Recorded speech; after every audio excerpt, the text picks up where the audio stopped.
છોટાઉદેપુર જિલ્લામાં વર્ષો પહેલા બનેલા બ્રિજ જર્જરિત અને જોખમી બની રહ્યા છે।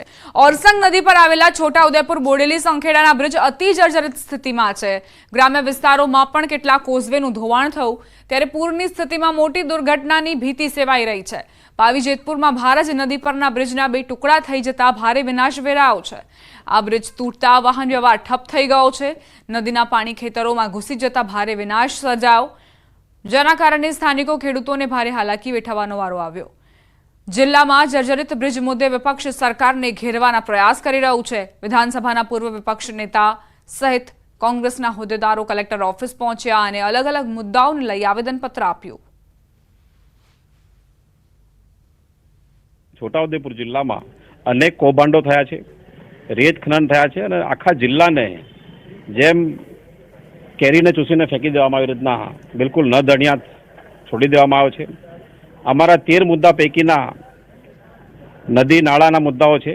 સહી ઝુંબેશમાં સ્થાનિક પ્રજાએ એક સારો પ્રતિસાદ આપ્યો હતો અને એ પ્રતિસાદને સંયુક્ત સંકલન કરીને અહીંના માનનીય કલેક્ટરશ્રીને રૂબરૂ મળીને આવેદનપત્ર આપ્યું છે। સાથે સાથે એવી પણ અપેક્ષા રાખી છે, અમે સાહેબને પણ કીધું છે કે તમારા હસ્તકનું ડિસ્ટ્રિક્ટ મિનરલ ફંડ એમાંથી તમે પૈસા વાપરો। પાવી જેતપુર નજીકનો બ્રિજ તૂટી જતા વાહન ચાલકોને ભારે મુશ્કેલીનો સામનો કરવાનો વારો આવ્યો। ગયા વર્ષે જ આ બ્રિજના બે પાયા બેસી ગયા હતા। તે સમયે સ્થાનિકોએ નવો બ્રિજ બનાવવાની માંગ કરી હતી, પણ નવા બ્રિજના બદલે નદીમાં જ ડાયવર્ઝન આપી દેવાયું। જોકે 4 માસ પહેલા જ લોકાર્પણ કરેલું 2.31 કરોડના ખર્ચે બનેલું ડાયવર્ઝન પૂરના પાણીમાં ધોવાઈ ગયું, જેને લઈ હવે લોકોને 30 થી 40 કિલોમીટરનો ફેરો કરવાનો વારો આવ્યો। કોંગ્રેસ આ મામલે ભ્રષ્ટાચારનો આરોપ મૂકી રહી છે।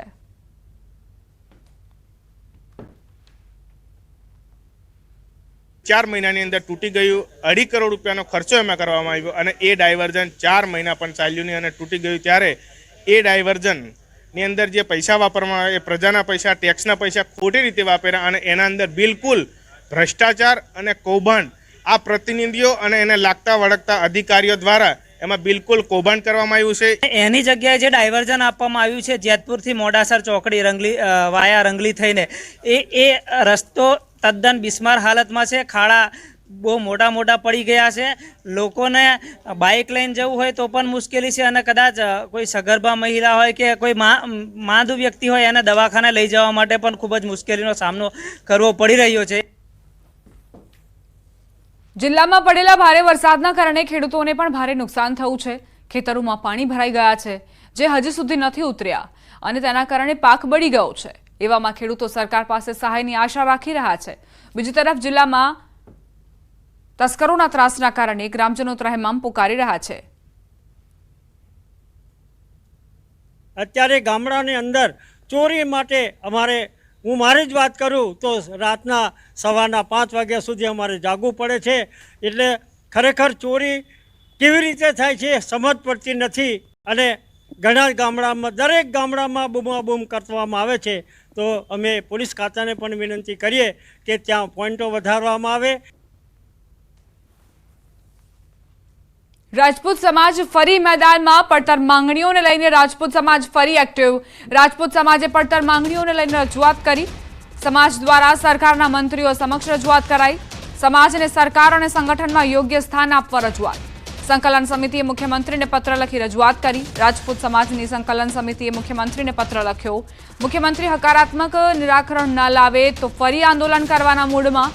નિરાકરણ ના આવે તો દશેરા બાદ ક્ષત્રિય સંકલન સમિતિ ફરી મળશે। ફરી સંકલન સમિતિમાં આંદોલન અંગે રણનીતિ ઘડાશે।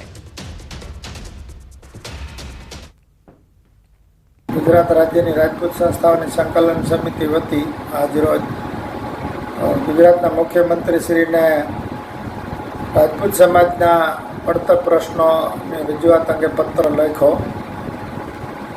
આ અગાઉ પણ 1 મહિના પહેલાં પત્ર લખેલો, સરકાર તરફથી એનો કોઈ પણ પ્રત્યુત્તર નહીં આવતા આજે બીજો પત્ર લખ્યો છે। ઘણા એવા પ્રશ્નો છે કે મુખ્યમંત્રી એક પદભાર સંભાળ્યા પછી પહેલી વખત અમે શુભેચ્છા દેવા ગયા ત્યારે પણ પત્ર આપેલો, ત્યારે પણ ચર્ચાઓ થઈ હતી અને બાકીના અવારનવાર રજૂઆતો થઈ છે, પણ એક પણ પ્રશ્નનું અત્યાર સુધી નિરાકરણ થયેલ નથી. સંવાદદાતા ગૌતમ જોડાઈ ગયા છે વધુ જાણકારી સાથે. ગૌતમ, રાજપૂત સમાજની પડતર માંગણીઓને લઈને ફરી એક વખત મુખ્યમંત્રીને રજૂઆત કરવામાં આવી છે. શું માંગણી તેમની અને કેવા પ્રકારનું આંદોલન તેઓ પકડશે જો એ માંગણીઓ ન સંતોષાય તો? ચોક્કસથી રાજપૂત સમુદાય દ્વારા વધુ એક વખત હવે હુંકાર જે છે તે ભરવામાં આવ્યો છે.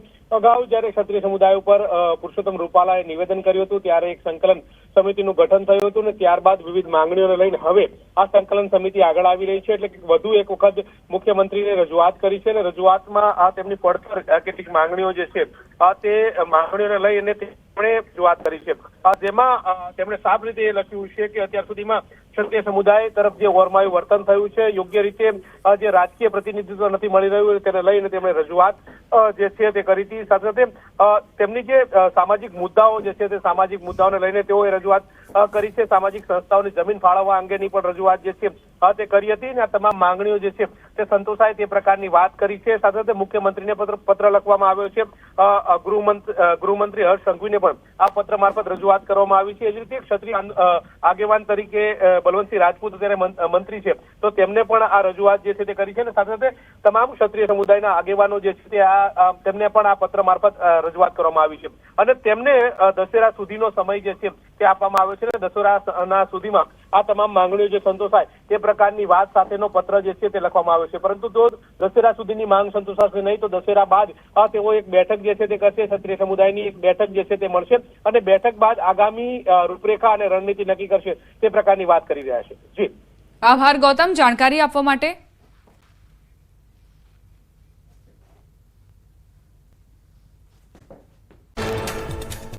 મહેસાણાની અર્બન બેંકના ચેરમેન પદે કે પટેલની વરણી, વાઇસ ચેરમેન તરીકે અનિલભાઈ પટેલ ચૂંટાયા. ગુજરાતમાં વીજ ઉત્પાદનમાં નવું કીર્તિમાન, જુલાઈની સરખામણીએ ઓગસ્ટમાં વીજ ઉત્પાદન 1067 મિલિયન યુનિટ થયું. ઓગસ્ટમાં સરદાર સરોવર ડેમમાંથી ઉત્પાદન 800 MU પાર.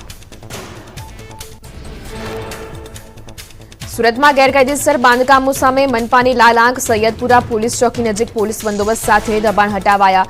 દબાણ પર બુલડોઝર ફેરવાતા ગેરકાયદે દબાણ કરાતા લોકોમાં ફફડાટ. વડોદરાના ડેસરમાં નાયબ મામલતદાર BM વાળંદનો લાંચ માંગતો કથિત વિડીયો સામે આવ્યો. રૂપિયાની માંગણી કરી અપશબ્દો બોલ્યાનો દાવો. અરજદારે લાંચ ના આપતા નાયબ મામલતદારે ફાઇલ રોકી રાખી હોવાનો આક્ષેપ. હાઉસિંગ સોસાયટીઓની કમિટીઓથી સાવધાન. અમદાવાદના ગોતા વિસ્તારમાં આવેલ ગુજરાત હાઉસિંગ બોર્ડના મકાનમાં રહેતા રહીશોના હાલ બેહાલ. સોસાયટીના વહીવટદારોએ 75 લાખનું વીજ બિલ ન ભરતા વીજ અને પાણીના કનેક્શન કપાયા. કચ્છના સફેદ રણમાં દરિયા જેવો નજારો દેખાયો. રણમાં પાણીનું રેલમછેલ. ધોરડોના સફેદ રણમાં ઘૂંટણભેર પાણી ભરાયા. નવેમ્બર સુધીમાં રણમાં પાણી સુકાઈ જશે અને રણમાં મીઠાની સફેદ ચાદર પથરાઈ જશે. વરસાદી વિરામ લીધા બાદ પણ પાટણના ખેતરોમાં નદીઓ જેવા દ્રશ્યો. પાટણના સાંતલપુરમાં ખેતરો પાણીમાં ગરકાવ થતા ધરતીપુત્રને રોવાનો વારો.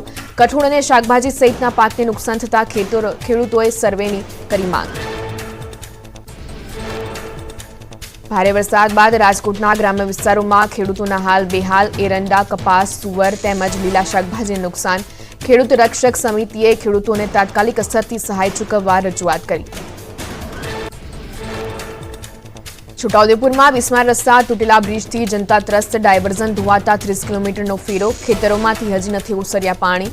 વિવિધ મુદ્દે કોંગ્રેસે કલેક્ટરને આપ્યું આવેદનપત્ર. રાજકોટના તંત્રની કામગીરી ગઈ ખાડે. રેલનગરના અંડરબ્રિજમાં પડ્યા મસ્ત મોટા ખાડા. રિનોવેશન બાદ પણ અંડરબ્રિજની હાલત ખખડધજ થતા અનેક ઉઠ્યા સવાલ. અંડરબ્રિજમાં ખાડા અને પાણી ભરાવાની સમસ્યાથી વાહન ચાલકો ત્રસ્ત.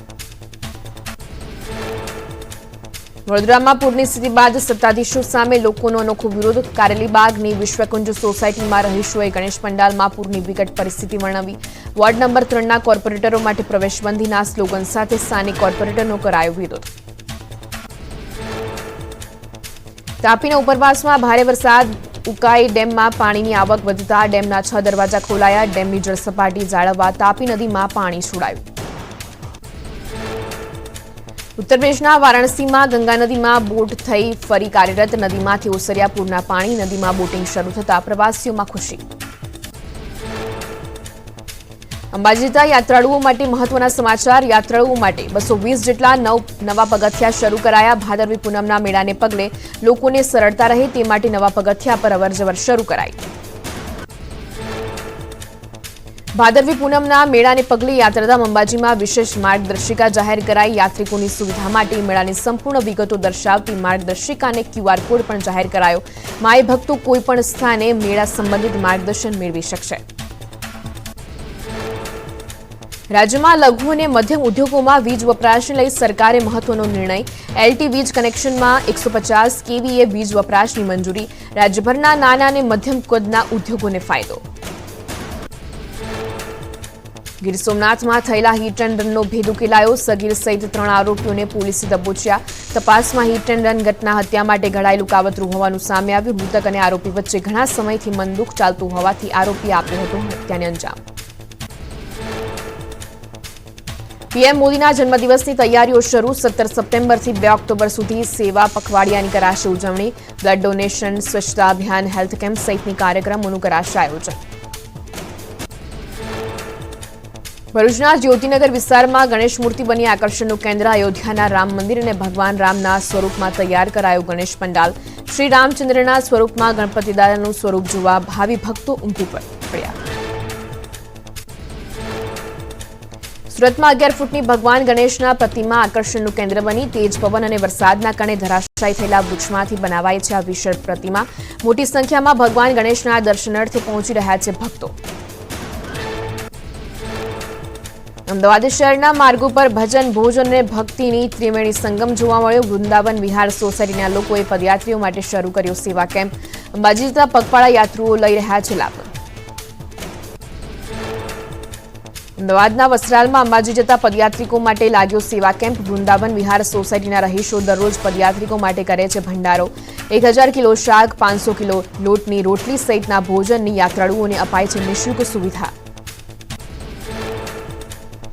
મા અંબાના દર્શને આવતા ભક્તો માટે મોહનથાળનો પ્રસાદ તૈયાર કરાશે. 3 લાખ કિલો ઉપરાંત મોહનથાળની તૈયારી. નાના મોટા 25 લાખ પ્રસાદના બોક્સ તૈયાર કરાશે. રાજસ્થાનમાં સાવરિયા શેઠના ભંડારમાંથી નીકળ્યા 19.45 કરોડ રૂપિયા. કૃષ્ણધામમાં અત્યાર સુધીની સૌથી મોટી રકમનું દાન આવ્યું. 320 ગ્રામ સોનું, 95 કિલો ચાંદી પણ ભગવાનને અર્પણ કરાયું. ભારતીય યુટ્યુબરે રચ્યો વર્લ્ડ રેકોર્ડ. અરુણ રૂપેશ મૈનીએ બનાવ્યો વિશ્વનો સૌથી મોટો આઈફોન. 6.74 ફૂટના ઓવરસાઇઝ આઈફોનમાં કેમેરા, ચાર્જિંગ એપ્લિકેશન બધું જ ઓપરેટ થશે.